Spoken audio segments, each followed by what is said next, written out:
X square plus 2/y², এটার বর্গ নির্ণয় করতে হবে। তাহলে এটা আমরা আগে লিখব, নাম্বার দিব খ। এখন খ নাম্বারে যা আছে এটা আগে লিখব, এক্স স্কোয়ার প্লাস 2/y²। এখন এর বর্গ আমরা এখানে লিখব, এর বর্গ। এর বর্গ করলে কি হবে, আমরা যা আছে তাই লিখব, এক্স স্কোয়ার প্লাস 2/y², এটা লিখলাম। এর বর্গ মানে ব্র্যাকেট দিয়ে এর উপর বর্গটা দিয়ে দিলাম। এখন দেখো আগের মতো, এখন এক্স স্কোয়ার এটা যদি এ হয়, 2/y², এটা যদি বি হয়, তাহলে A plus B whole square. এর সূত্র কি, A square plus 2ab plus B square. A square লিখবো আগে। তাহলে এ স্কোয়ার বলতে কি, এক্স স্কোয়ার তার উপর হবে স্কোয়ার প্লাস 2, এ বলতে এক্স স্কোয়ার, বি বলতে 2/y², বি বলতে কি 2/y²।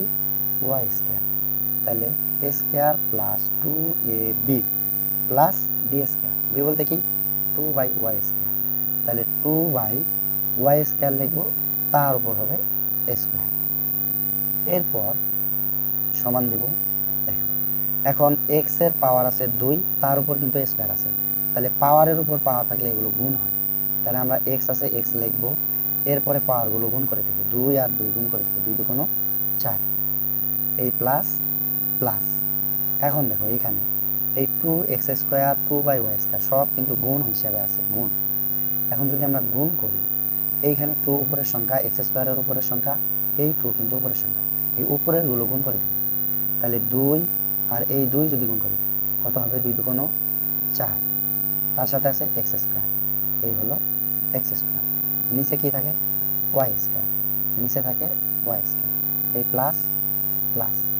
তারপরে দেখো এইখানে 2 কিন্তু 2টা আছে, এরপর y² কিন্তু 2টা আছে, তাহলে আমরা উপরে আগে এই 2টা গুণ করে দেব, 2 2 কত হবে 4, টান দিয়ে নিচে y তার পাওয়ার 2 তার পাওয়ার 2, তাহলে 2 2 কি হবে 4 হবে, y এর পাওয়ার হবে 4।